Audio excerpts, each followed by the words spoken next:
बीते मंगलवार को संसद में बजट पर चर्चा के दौरान लोकसभा में नेता प्रतिपक्ष राहुल गांधी और भाजपा सांसद अनुराग ठाकुर के बीच हुई जातीय जनगणना के मसले पर नोकझोंक पर अब बहुजन समाज पार्टी सुप्रीमो मायावती ने भी प्रतिक्रिया दी है। बहुजन समाज पार्टी प्रमुख मायावती ने बुधवार को अपने सोशल मीडिया एक्स पर कल हुई तकरार को कांग्रेस भाजपा के बीच नाटकबाजी और ओबीसी समाज को छलने की कोशिश करार दिया है। उन्होंने लिखा कि कल संसद में खासकर जाति व जातीय जनगणना को लेकर कांग्रेस व बीजेपी आदि में जारी तकरार नाटकबाजी तथा ओबीसी समाज को छलने की कोशिश, क्योंकि इसके आरक्षण को लेकर दोनों ही पार्टियों का इतिहास खुलेआम व पर्दे के पीछे भी घोर ओबीसी विरोधी रहा है। इन पर विश्वास करना ठीक नहीं। वहीं मायावती ने भाजपा पर निशाना साधते हुए एक और ट्वीट किया। उन्होंने लिखा कि बीएसपी के प्रयासों से यहाँ यानी उत्तर प्रदेश में लागू ही ओबीसी आरक्षण की तरह ही राष्ट्रीय जातीय जनगणना जनहित का एक खास राष्ट्रीय मुद्दा, जिसके प्रति केंद्र को गंभीर होना जरूरी।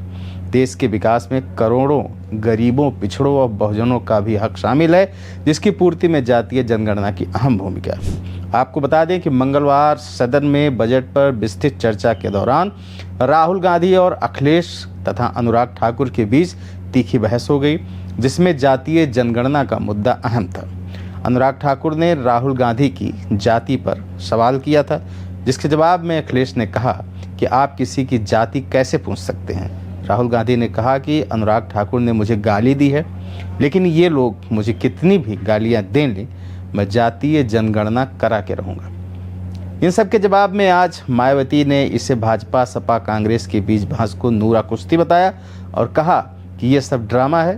पिछले कुछ समय से बसपा प्रमुख मायावती के तेवर में अचानक से बड़ा बदलाव देखने को मिल रहा है और वह लगभग हर मुद्दे पर मुखर होकर बोल रही हैं और तीखा हमला भी कर रही हैं। पिछले दिनों यूपी में विधानसभा में समाजवादी पार्टी की तरफ से माता प्रसाद पांडे का नाम जब नेता प्रतिपक्ष के रूप में सामने आया, तब भी मायावती ने तीखी प्रतिक्रिया दी थी। उन्होंने एक्स पर लिखा था कि सपा मुखिया ने लोकसभा आम चुनाव में खासकर संविधान बचाने की आड़ में यहाँ पीडीए को गुमराह करके उनका वोट तो जरूर ले लिया, लेकिन यूपी विधानसभा में प्रतिपक्ष का नेता बनाने में जो इनकी उपेक्षा की गई, यह भी सोचने की बात है।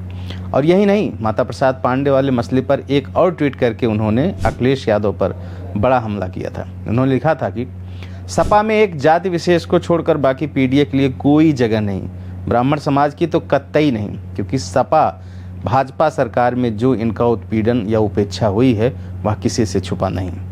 वास्तव में इनका विकास युवा उत्थान केवल बीएसपी सरकार में ही हुआ, अतः ये लोग जरूर सावधान रहें। वैसे देखा जाए तो मायावती का सक्रिय होना सपा के लिए और कांग्रेस के लिए शुभ संकेत बिल्कुल नहीं है, खास तौर से उत्तर प्रदेश में। इस खबर में इतना ही। देखते रहिए अनादि टीवी उत्तर प्रदेश। शुक्रिया, धन्यवाद। अगर आप इस वीडियो को YouTube पर देख रहे हैं तो चैनल को सब्सक्राइब करें और बेल आइकन दबाना ना भूलें। अगर Facebook पर देख रहे हैं तो चैनल को लाइक करें।